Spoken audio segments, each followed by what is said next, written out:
Boa noite, pessoal.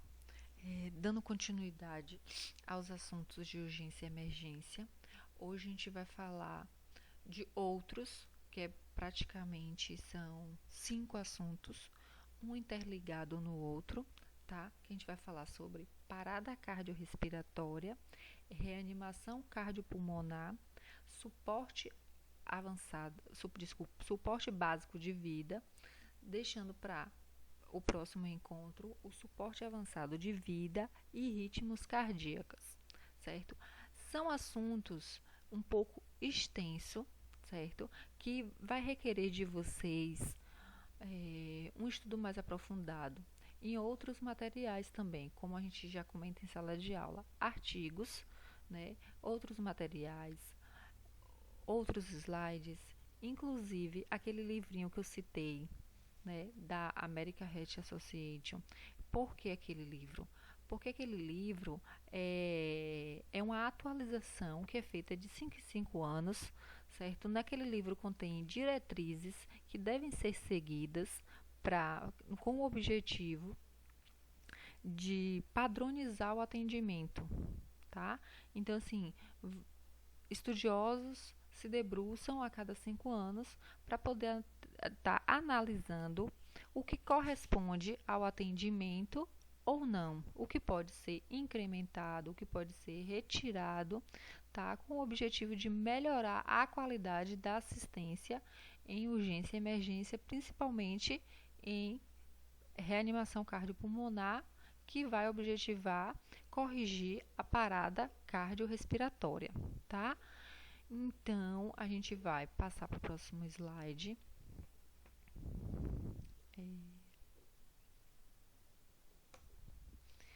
Tá demorando um pouquinho, porque eu percebo que na hora que começa a gravar, ele fica um pouco lento para passar de um slide para o outro, tá?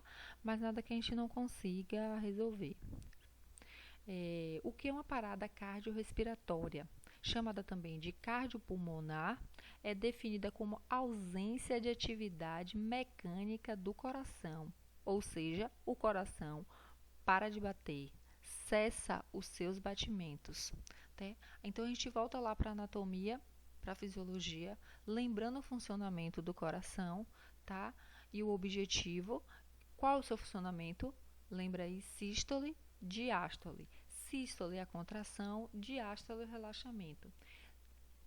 Sístole na hora que o coração se enche de sangue e diástole na hora que o coração impulsiona o sangue para os órgãos nobres. Tá? E como que é confirmada essa parada cardiorrespiratória?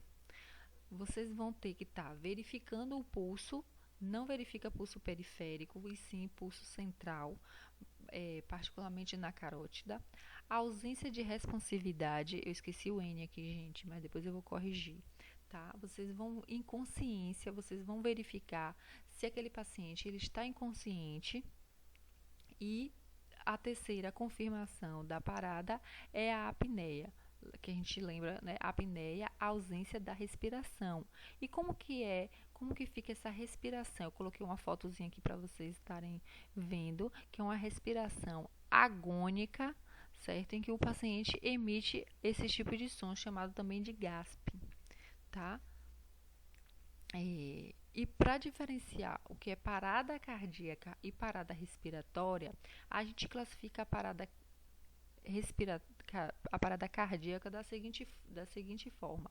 A parada cardíaca é a cessação súbita dos batimentos cardíacos, independente de atividade elétrica estar presente ou não. A gente sabe que o funcionamento do coração ele só funciona a partir de impulsos elétricos. Se a gente lembrar lá de anatomia, né, no iníciozinho do coração tem como se fosse um dispositivozinho chamado feixe de His, que ele deflagra os impulsos elétricos, tá? Que vai como se fosse assim eletrificar ou irrigar todas as partes do coração, tá? Na parada cardíaca, o que é que acontece? Cessa, tá? Esses batimentos, independente se tiver essa corrente elétrica ou não.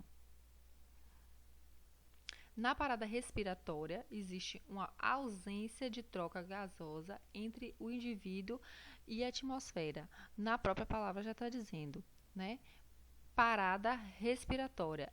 Ele não está conseguindo respirar porque não está conseguindo, tá, fazer o que a função do pulmão, fazer com que ele execute o que o pulmão tem que fazer, que é a troca gasosa.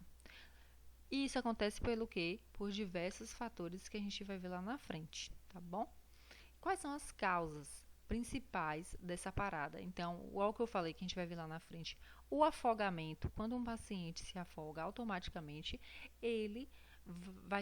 a água vai introduzir pelas vias aéreas superiores até chegar ao pulmão. Esse pulmão vai ficar encharcado de água e praticamente vai comprometer o funcionamento desse pulmão, que é a troca gasosa, tá? Outra causa da parada é a intoxicação por gases. Que gases são esses? Eu vou dar um exemplo. Se a gente deixar um gás ligado, automaticamente, quando a gente começa a respirar aquele gás do botijão, a gente percebe que a nossa respiração já vai começando a ficar mais dificultosa. Por quê? Porque na hora que a gente respira esses gases vão parar no pulmão e vai impedir de fazer a troca gasosa, ou seja, a gente não vai conseguir inspirar o oxigênio e liberar o gás carbônico. Terceira causa é o traumatismo grave, sofrer um acidente de carro, ou então uma perfuração por arma de fogo, certo? Ou arma branca, que é a faca. Quarto é o corpo estranho em vias aéreas. Por algum motivo, pode acontecer em crianças que colocam caroço de feijão, que coloca qualquer coisa no nariz. Esse objeto pode ir para o pulmão, certo? Ocasionando a cessação dessa respiração e também causando a parada cardíaca. O choque elétrico, porque vai interferir no funcionamento do coração na hora que o coração também funciona por descarga elétrica, então vai haver uma contradição desses choques. E por último, as doenças cardíacas, que são as arritmias, doenças arterial, coronariana, infarto agudo do miocárdio e assim sucessivamente. Quais são os fatores de riscos de sofrer um ataque cardíaco? Tá? Fatores que podem ser mudados. Que não podem ser mudados. A herança genética, que a gente já recebe nos nossos pais, genes, certo? Que perturbam a atividade elétrica do coração. Então, é algo que a gente não tem como mudar, vai ser passado de pai para filho. O sexo masculino, certo? Que pelo sexo masculino tem uma propensão maior a ter parada cardíaca.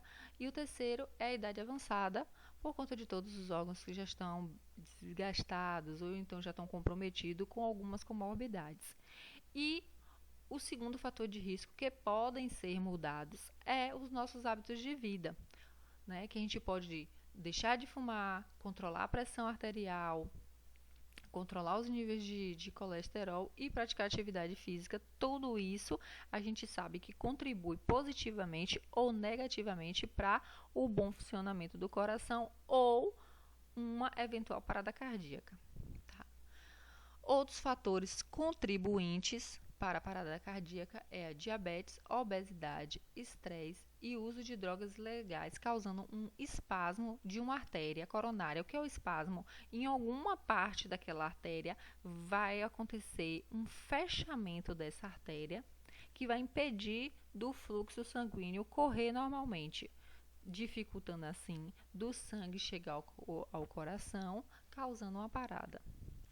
E quais são os sinais e sintomas que precedem a parada cardiorrespiratória, né? Então a gente já pode ficar atento a esses sinais e sintomas para poder estar pensando já na parada e poder também estar tomando algumas medidas para que a parada cardíaca não se instale. Então, quais são esses sinais e sintomas?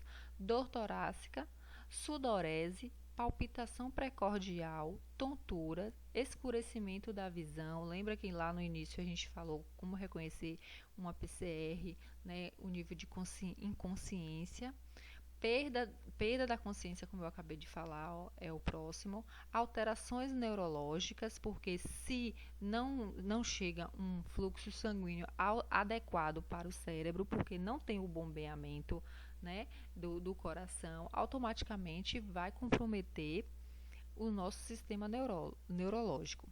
Sinais de débito cardíaco, dilatação da pupila ficando midriática, ou seja, ela alarga, ela fica maior. Novamente, eu cito como reconhecer uma PCR: inconsciência, respiração agônica ou apneia ou engaspe, tá? E ausência de pulso em grandes artérias. Como eu falei, que a gente não pode, não deve ser apalpado o pulso periférico, e sim o pulso central, que pode ser o carótida. Agora a gente vai falar da ressuscitação, da reanimação cardiopulmonar. O que consiste a ressuscitação cardiopulmonar? É uma técnica que foi desenvolvida para restaurar artificialmente o fluxo sanguíneo através do coração e promover trocas gasosas nos pulmões. Então, a gente vai conhecer lá na frente quais são essas técnicas, quais são essas manobras empregadas, tá, no coração para que ele volte a fazer o seu trabalho. Tá? A gente tem até um bonequinho aqui que já está nos demonstrando qual que seriam essas técnicas, e a gente é acostumado a ver às vezes em televisão, em alguns cursos que a gente faz, né? Mas a gente vai conhecer lá na frente mais detalhado, tá? É alcançado pela compressão do tórax e insuflação de ar para dentro dos pulmões através de equipamentos adequados, né? Como eu falei, lá na frente a gente vai ver como que é realizada essas compressões do tórax, como que é feita essa insuflação, como que é essa insuflação, o que consiste nessa insuflação, que é destinar um ar para que chegue o ar nos pulmões, para que esse pulmão consiga respirar.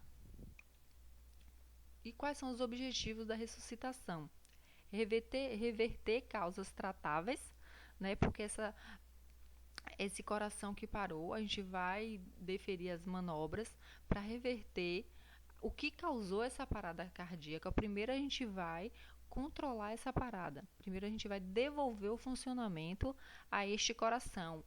Primeiro a gente vai devolver essa respiração a este pulmão, para depois rever quais são as causas que levou a essa parada e entrar em ação para tratar, tá? O segundo objetivo, manter funções neurológicas intactas, porque, como eu falei anteriormente, se esse sangue não chega até o cérebro, pode ocorrer uma deterioração das funções neurológicas, comprometendo as funções motoras, comprometendo órgãos e sistemas, certo? E o terceiro objetivo é salvar corações jovens para morrer da morte, porque a gente sabe que se a gente não intervir rapidamente na parada cardíaca, esse paciente pode vir a óbito. Mais importante do que fazer as manobras, né, como a gente vê às vezes na televisão, quando a gente vê em alguns vídeos que as pessoas postam, criticando também, mais importante do que fazer essas manobras é saber como fazer essas manobras para poder reanimar esse coração. Então, assim, quando vocês lerem, quando vocês forem em busca da literatura, vocês vão ouvir falar bastante da reanimação cardiopulmonar de alta qualidade, tanto no suporte básico de vida, quanto no suporte avançado. Hoje, a gente vai se ater ao suporte básico de vida, que são aquelas manobras, né, empregadas por pessoas leigas ou profissionais de saúde que têm algum treinamento para poder estar fazendo as manobras de ressuscitação cardíaca. Voltando a esse suporte básico de vida, não precisa ser um profissional de saúde para fazer isso, para fazer essas manobras. É bom, ótimo, mas nessas literaturas que a gente também vai consultar, a gente vai ver e vai encontrar muito eles dizendo que essas manobras podem ser feitas por leigos no momento de chamar a ajuda da emergência, certo? No caso, poderia ser o SAMU. Até essa ambulância chegar, os médicos preparados vão estar orientando essa pessoa que está prestando os primeiros cuidados, que está prestando a assistência da reanimação cardiopulmonar, para estar fazendo esse trabalho, certo? Sendo orientado por um profissional de saúde, tá? Então, como que a gente vai fazer? Qual o objetivo? Manter fornecimento mínimo de sangue com atos que garantam o funcionamento celular dos órgãos nobres enquanto se tenta restabelecer os batimentos cardíacos, certo? Então, o objetivo dessas manobras é esse: restabelecer minimamente a quantidade de sangue, certo? Com atos, que são as compressões cardíacas, certo? Para que esse sangue chegue a esses órgãos nobres que são o quê? Pulmão, rim, fígado, para poder estar irrigando esses órgãos para não estar se deteriorando e causando problemas futuros, tá bom? Enquanto o sistema está restabelecer os batimentos cardíacos. Todas essas manobras também, além de você tá recuperando isso que eu acabei de falar, vai estar devolvendo a este coração os batimentos cardíacos, porque a gente sabe que os batimentos cardíacos são impulsionados pela atividade elétrica. E ainda baseado na American Heart Association, que, como eu falei, aquele livrinho que eu pedi para vocês darem uma olhada, que tem na internet, eu ainda tirei a foto, mandei tudo direitinho para vocês estarem pesquisando, certo? Eles colocam essa figura chamada de corrente de sobrevivência. Automaticamente, quando vocês veem a palavra corrente, vocês veem também o desenhozinho da corrente, vocês pensam, já assimilam, já relacionam que uma atividade depende da outra. Uma é sequencial, a outra, principalmente no quesito quando se tiver somente um socorrista, quando se somente uma pessoa, seja ela profissional de saúde ou leigo, que for prestar estes socorros, tá? Então, a gente observa aqui na primeira imagem, a gente tem vigilância e prevenção. Muito importante, muito importante saber, e mais importante do que prestar uma assistência a uma pessoa que acabou de sofrer um acidente, que está ali em parada cardíaca, não, tão mais importante do que prestar essa assistência é prevenir acidentes futuros e prevenir acidentes com você também, que está prestando o atendimento. Porque se você avalia uma cena, né, vamos supor, um acidente automobilístico, se você avalia uma cena de um acidente que você está ali prestando os primeiros socorros a uma pessoa que está em parada cardíaca, que você já reconheceu que está em parada cardíaca, mas tem vários carros passando do lado, automaticamente um carro daquele pode vir e pegar você. Então vai ser dois problemas futuros, né? Então, muito importante que vocês avaliem a cena para poder também estar se prevenindo, certo?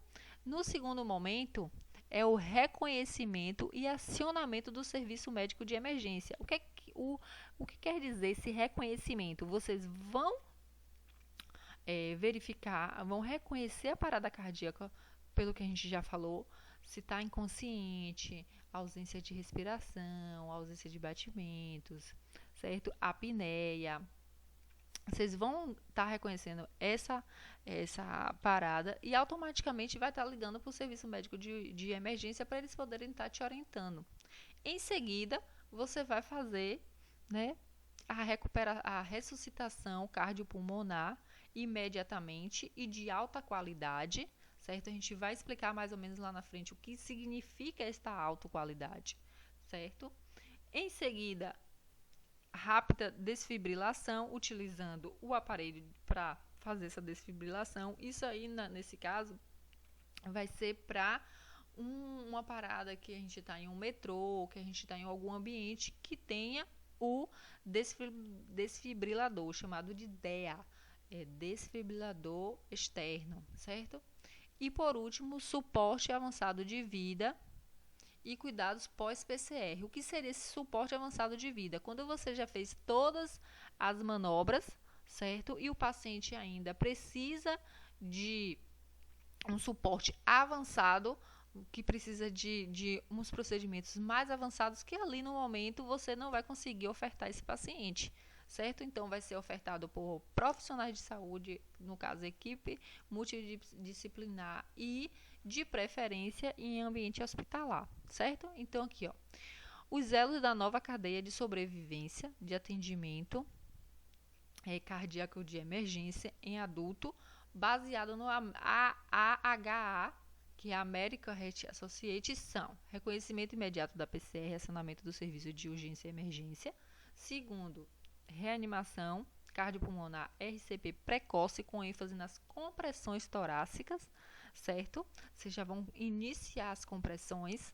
Rápida desfibrilação, como eu falei, em ambiente que tem esse desfibrilador. Quarto, suporte avançado de vida. E quinto, cuidado pós-PCRs integrados, que é como eu falei, integrando dispositivos, associando com equipe médica, com ambiente hospitalar, que requer mais opções para a gente estar trabalhando e ofertando esse atendimento, né, avançado. Então, a gente vai falar agora um pouco sobre parada cardiorrespiratória intra-hospitalar e parada cardiorrespiratória extra-hospitalar. E por que tem diferença? No reconhecimento da parada em si, não. O paciente vai apresentar praticamente os mesmos sintomas, porém, em um ambiente hospitalar, a gente pode ofertar determinados cuidados e no extra-hospitalar outros, certo? Então, no intra-hospitalar, o que a gente vai fazer? Vai utilizar aquele elo que a gente já falou, né, no slide anterior, então eu vou passar, certo? E agora, parada cardiorrespiratória extra-hospitalar. Qual é o primeiro elo a ser seguido? Se vocês observarem, na figurinha chamada algoritmo, certo? Anterior, ele está se apresentando de uma forma e agora já está se apresentando de outra, que é o que eu vou ler para vocês o que significa cada figura, certo? Primeiro elo, pedido de ajuda e reconhecer os sinais. Você vai estar reconhecendo os sinais. Se for você sozinho, você já olha para o paciente, tá? Reconhecendo os sinais com o celular no ouvido, ligando para o serviço de urgência e emergência. Se você tiver com outra pessoa, você já vai reconhecendo a PCR, já vai fazendo as compressões e a segunda pessoa já vai ligando para o serviço de urgência e emergência. No segundo elo, como eu já falei, as compressões. Desculpa, gente. Aqui a gente está no... isso mesmo, no eixo hospitalar. Certo? Fazendo a desfibrilação precoce. No quarto elo, serviço médico básico e avançado de vida. Certo? Que é ligando para o serviço de urgência e emergência. E o quinto elo, suporte avançado de vida e cuidados pós-PCR. Passando para o próximo slide, a gente já vai, certo? Dar sequência às manobras, aos procedimentos. Então, reanimação cardiopulmonar. Qual a finalidade dessa reanimação? Restabelecer a circulação, a oxigenação cerebral e dos demais órgãos. A gente também já falou isso. De que forma que a gente vai fazer isso? Checar o nível de consciência. Aí aqui tem toque e chame. Vocês podem perguntar como é o nome do paciente, fazer alguma pergunta para ver se ele responde, certo? Chamar ajuda, certo? Antes de iniciar a recuperação, a ressuscitação, desculpe, porque a gente não pode parar, certo? Como eu já falei antes, posicione a vítima e se posicione, certo? A gente vai estar vendo lá na frente como que funciona esse posicionamento. Agora vamos conhecer a reanimação cardiopulmonar em suporte básico de vida. E o que significa esse suporte básico de vida? Eu já falei mais ou menos um pouquinho, certo? Mas agora eu vou estar dando o conceito. É o conjunto de medidas não invasivas. Por que não invasivas? Porque o suporte básico de vida, o próprio nome já está dizendo, é básico. É um suporte básico de vida. Você não vai ter condições de fazer muitos procedimentos. Porém, se você fizer o pouco procedimento que requer para um momento, que requer para o suporte básico de vida com qualidade, você já vai estar conseguindo salvar a vida do paciente ou adiantando muita coisa para até chegar o suporte avançado de vida, tá? Então, relendo, suporte básico de vida é o conjunto de medidas não invasivas que são adotadas para retardar a morte cerebral até que se possa instituir medidas de suporte avançado, como eu já falei. O principal objetivo das manobras de SBV é o fornecimento de oxigênio ao cérebro e ao coração, certo? E como que eu vou fazer como que eu vou fornecer esse oxigênio ao cérebro e ao coração? Fazendo as compressões, trabalhando esse coração para que esse coração volte a funcionar, certo?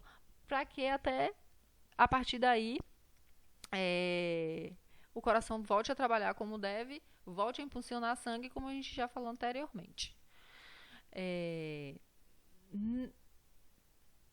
Existem algumas coisas que a gente precisa estar fazendo para poder estar ofertando a esse paciente uma qualidade na recuperação. Então, como que seria a frequência dessa compressão cardíaca? Você vai efetuar uma compressão que oferte ao paciente, certo? Uma compressão mínima de 100 por minutos, certo? De 100 a 120 batimentos por minuto. Então, você vai fazer uma frequência, você vai fazer uma manobra cardíaca, certo? Uma compressão cardíaca que oferte a esse paciente de 100 a 120 batimentos por minuto. O segundo ponto da ressuscitação cardiopulmonar de qualidade é a profundidade. Tá, profundidade de quê? Profundidade da compressão, certo? Lá na frente a gente vai ver como que como que faz essa manobra e eu vou chamar atenção mais para isso. Então, no momento que eu me posicionei do lado do paciente, vocês vão ver como é que é o posicionamento, que tem uma figurinha lá para vocês fixarem na memória como é o posicionamento. Você se posicionou do lado do paciente, você colocou os dedinhos entre as mãos, como a gente vai aprender lá na frente, os braços também. Você vai fazer uma profundidade dessa compressão de 5 centímetros a 6 centímetros, certo? Não pode ser menos do que isso. Por quê? Porque você não vai estar alcançando o coração. Sua massagem cardíaca, sua compressão não vai chegar até o coração. Lembre que isso aqui na frente do coração, protegendo o coração, tem o quê? Costelas, né? Então, se a gente não fizer uma compressão de 5 centímetros a 6 centímetros de profundidade, essa massagem cardíaca não vai chegar ao coração, tá? Essa medicação aqui a gente vai comentar mais um pouco melhor, certo?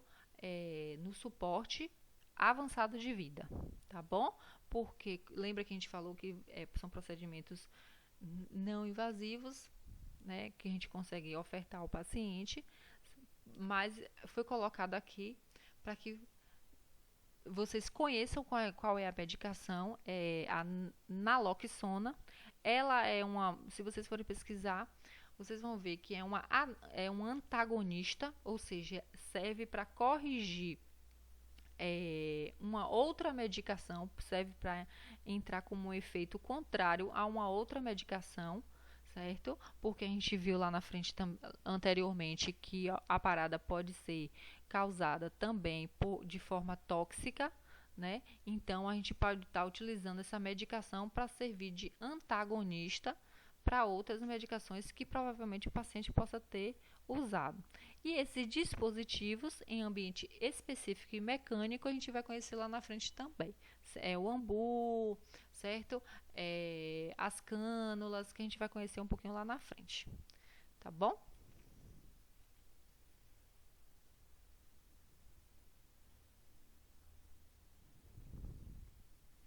Agora a gente vai falar sobre o suporte básico de vida. Consiste na oxigenação e na perfusão dos órgãos vitais através de manobras simples e mantidas continuamente. A gente já falou, a gente está repetindo, certo? De que forma? Através da sequência de reanimação cardiopulmonar. Quais são, como que a gente pode estar ofertando esse suporte, né? Através de medidas utilizadas para restabelecer a vida de uma vítima em paragem ventilatória, certo? Quando o pulmão parou de fazer o seu trabalho, né? Como aqui já fala, sem funcionamento do aparelho respiratório, ou em paragem cardíaca, quando o coração associado com o pulmão para de funcionar. Podem ser desenvolvidas por profissionais de saúde ou leigos ou treinados dentro e de fora do ambiente hospitalar, isso a gente já falou também. Para um único socorrista, o suporte básico de vida é sequencial. Para uma equipe, as manobras são concomitantes. O que significa isso?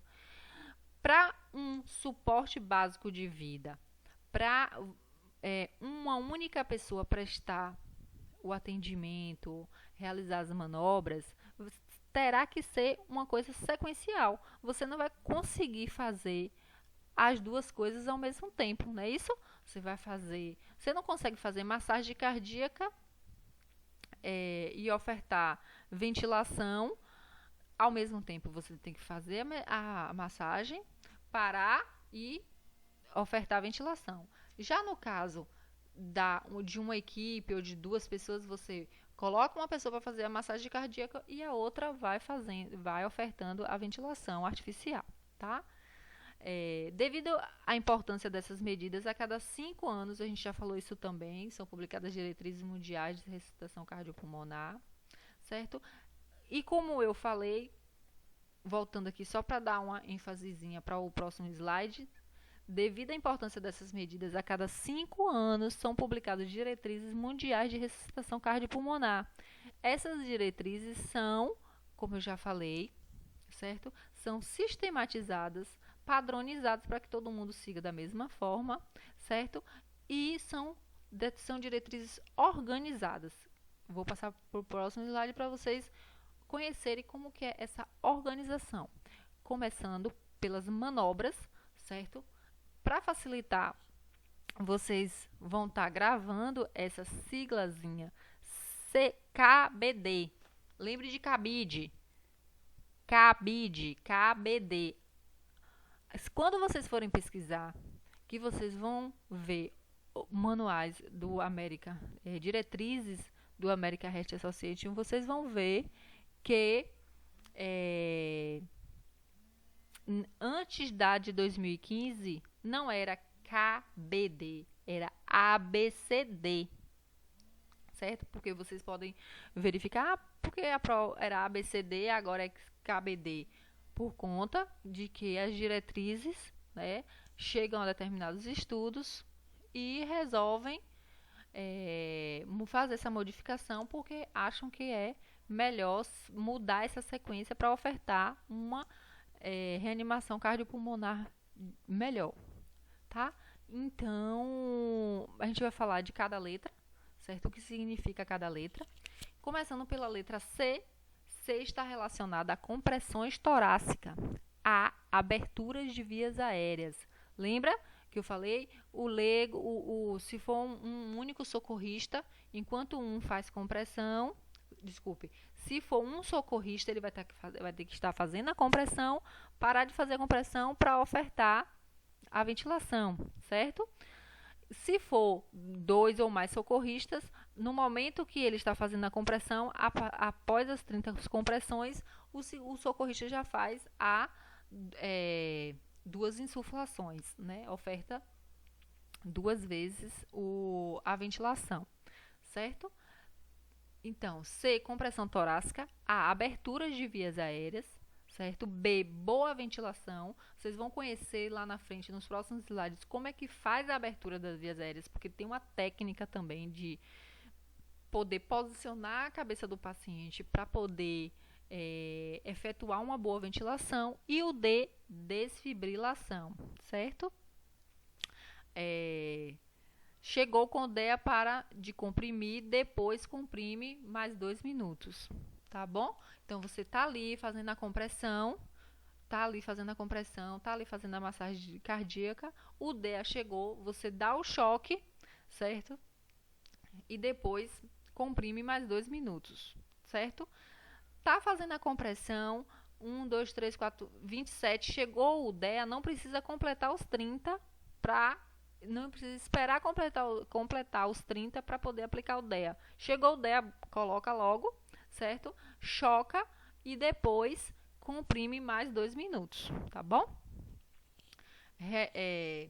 Relembrando aqui as manobras. Então, vamos começar a falar de cada letra.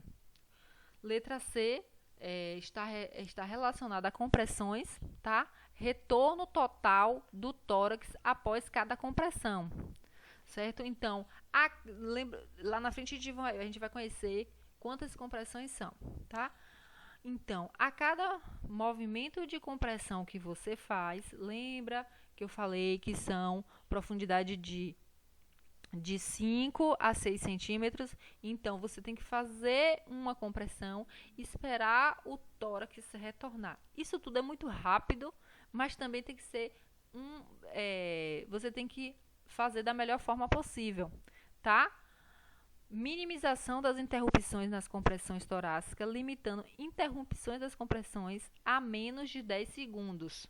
Então, você tem que, no mínimo possível, tentar não interromper essas compressões. Você tem que fazer as 30 compressões para depois as duas ofertar as duas ventilações. Então, aqui embaixo a gente já fala. A relação compressão-ventilação é de 30 para 2, né? Vocês observam que no início eu estava falando aqui retorno total do tórax após cada compressão, né? Então, e eu falei lá na frente, a gente vai conhecer quantas compressões são. Por isso que eu vou falando uma coisa a cada tempo. Então, a relação compressão-ventilação é de 30, vocês sempre vão ver 30, 2.2. Significa que são 30 compressões para 2 ventilações. 30 compressões, 2 ventilações. Tá eu sozinha ali fazendo a massagem cardíaca, eu faço as 30, paro, faço as 2 ventilações. Tá eu e uma outra pessoa, faz as 30, 2 ventilações, certo? Aqui ó, para único socorrista de adulto, criança e bebê. Inicia-se a recuperação cardiopulmonar com 30 compressões, como a gente já falou. Frequência de compressões mínimas de 100 por minuto. Profundidade de compressões mínimas de 2 polegadas, que é 5 centímetros. A gente já falou também sobre isso. Tá? E como fazer? Tá? Local, meio do externo entre os mamilos. Vocês vão localizar aquela pontinha do osso, chamado externo, certo? A posição, uma mão sobre a outra, tá? Lá na frente a gente tem uma fotinha como é que vocês vão estar colocando uma mão sobre a outra com os dedos um pouco entrelaçados. Na sala de aula também, gente, a gente vai ter uma aulinha prática para a gente estar relembrando e aprendendo, tá bom? Então, uma mão sobre a outra, liberando todo o peso sobre o tórax. Então, você vai liberar todo o seu peso sobre o tórax. A gente vai conhecer também que muitas pessoas fazem errado, que na hora que você coloca uma mão sobre a outra, a sua mão sobre a sua outra mão, para poder fazer as compressões, vocês têm que observar que o seu braço não pode dobrar. O seu braço tem que ficar, certo, bem esticado, certo? Aqui, ó, com os cotovelos esticados.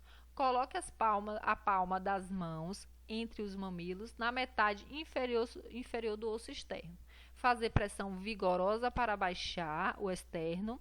A gente já falou isso também, no mínimo 5 centímetros, comprimindo o coração de encontro à coluna vertebral. Olhe, aqui tem as fotos, tá? De como localizar o externo, a ponta do externo, como se posicionar, como posicionar suas mãos, tá? E em qual ponto que vocês vão atingir o coração. Aqui, ó. Nessa foto aqui que vocês estão vendo, vocês já podem visualizar como o socorrista vai se posicionar, como que ele vai se posicionar frente ao paciente, aonde que ele vai colocar as mãos, usar a base das mãos, ó, aquela base aqui de baixo. Lá na sala eu vou mostrar para vocês como é. E a forma de entrelaçar os dedos, tá certo? Aqui tem outra foto mostrando como fazer, como entrelaçar os dedos, como colocar as mãos, tá bom? Continuando ainda o suporte básico de vida, ele é comprometido como avaliação inicial, compressão cardíaca externa, abertura das vias aéreas e ofertando a ventilação. Um rápido início do suporte básico de vida é a chave de sucesso na reanimação cardiopulmonar. Eu já falei também isso e essa compreensão aqui é para vocês fixarem, né? Agora vamos para a próxima letra, que é a abertura das vias aéreas. A abertura das vias aéreas facilita a oxigenação e a ventilação. Pode ser realizada por duas formas. Então, aqui tem uma siglazinha em inglês, manobra de Heard e de Tillich, tá? A de Heard Tillich é elevação da cabeça e a de Chin-Lift é elevação da mandíbula, certo? Então aqui tem falando inclinar a cabeça para trás e elevar o queixo. Vocês observam como que o socorrista posiciona suas mãos, tá? Os polegares, tá bom? Lá na sala a gente vai mostrar. Os polegares da mão direita e esquerda vão ficar na direção da boca, certo? Os outros 4 dedos, segura a mandíbula, tá bom? E traciona um pouco para trás, tá bom? Isso aí é o segundo passo, eu esqueci de falar o primeiro, né? Que é a elevação da cabeça. Vocês segura pela testa, eleva o queixo e na segunda manobra já eleva a mandíbula. Ó, a próxima foto de abertura das vias aéreas, tá bom? Ofertando a ventilação, lembra que a gente falou que era manter o ciclo de 2 ventilações após 30 compressões. No ambiente hospitalar tem essa foto aqui com o ambu e no ambiente extra-hospitalar é boca a boca. Desfibrilador automático externo, né? Empregado também por leigos, lembra que eu falei, se for uma parada no metrô, geralmente em algumas cidades é obrigatório ter no metrô e tem em outros lugares também, né?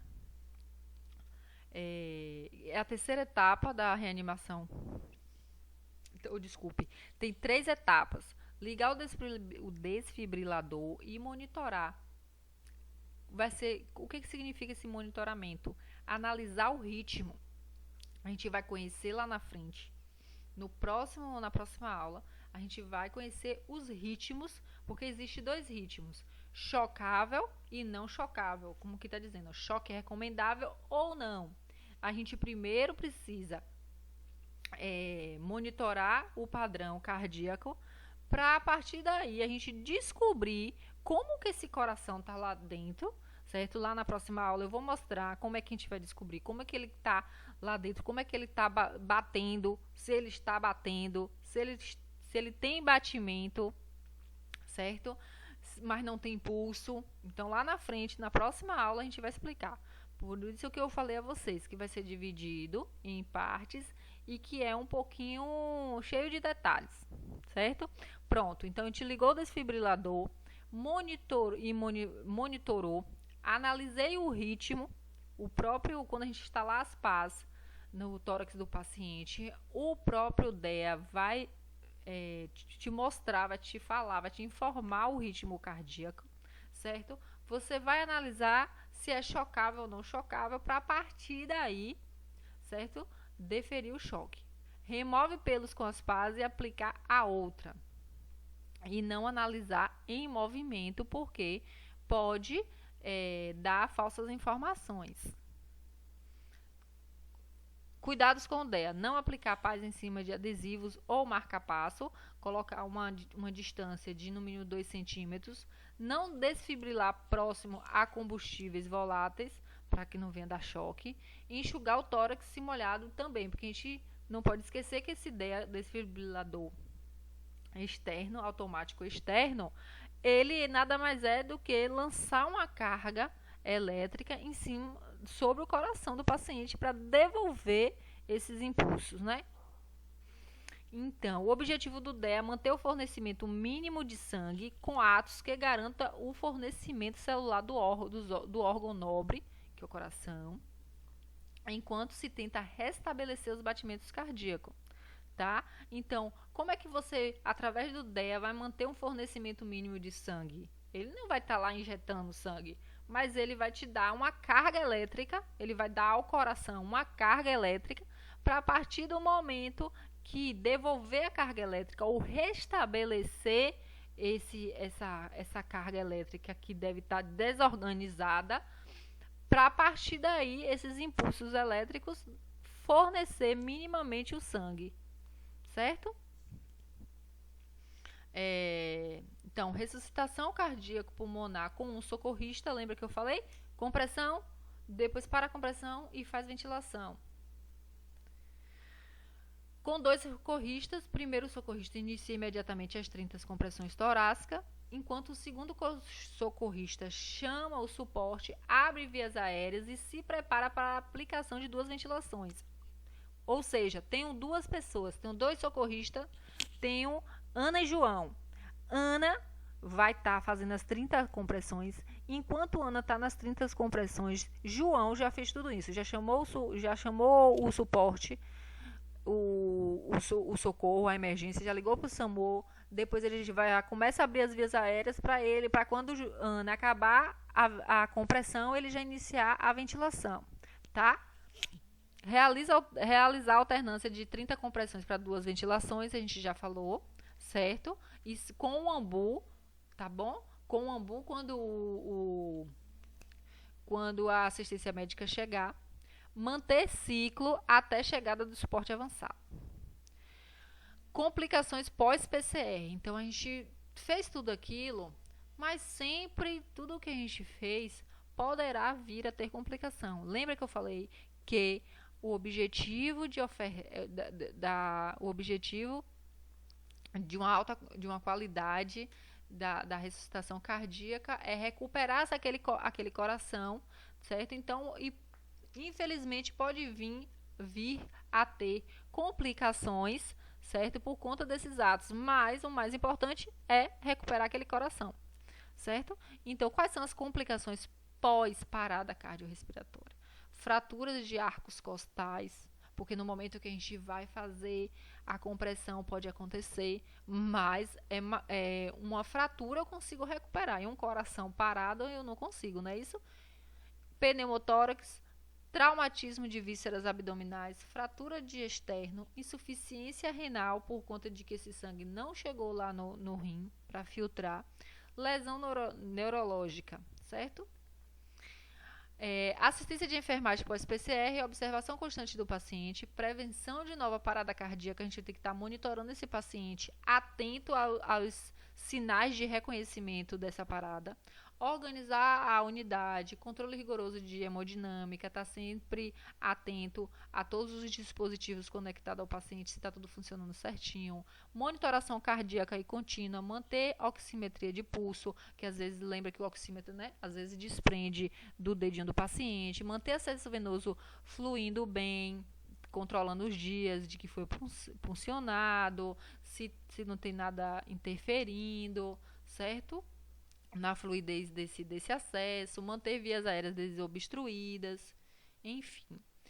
Observar balanço hídrico, cuidados com a ventilação mecânica, as sondas, se caso o paciente estiver utilizando, tá sempre observando o funcionamento dessas sondas, controle rigoroso das soluções em uso, tá? Tá ali monitorando o gotejamento e tal. Manter familiares informados e informar ao médico as anormalidades apresentadas, tá? Tratamento, saber reconhecer uma situação de PCR, atuação, reanimação cardiopulmonar, estabilização hemodinâmica, tratamento das causas, porque a gente precisa identificar a PCR, o tipo de PCR, para estar tratando a causa, para estar tratando o que foi que causou essa parada. Uma observação: as manobras de ressuscitação cardiopulmonar precisam ser rápidas e eficazes, porque após 4 minutos de interrupção de circulação cerebral, inicia-se o processo de lesão irreversível das células cerebrais. Então, tem que ser tudo rápido, de no máximo até 4 minutos, para poder estar evitando lesão, certo, cerebral. O profissional de saúde deve reconhecer a PCR, que a gente já falou, né? Checar o nível de consciência, chame o paciente pelo nome, toque e chame, pergunte, faça alguma pergunta, como é seu nome, você sabe que dia é hoje, esse tipo de coisa. Avalie a respiração e o pulso simultaneamente por 10 segundos. Em caso de detecção de ausência de responsividade, respiração ou gaspe e pulso, solicite a outro profissional de forma clara e objetiva que acione a equipe médica, traga o carro de emergência e traga o desfibrilador. Isso tudo a gente já conversou, tá ok? Aí, aqui agora, nos próximos slides, tem um exercíciozinho para a gente estar fazendo. E tem também as referências para que vocês aumentem o conhecimento, para que vocês conheçam mais sobre o assunto que foi dado hoje, tá bom? Obrigado, boa noite.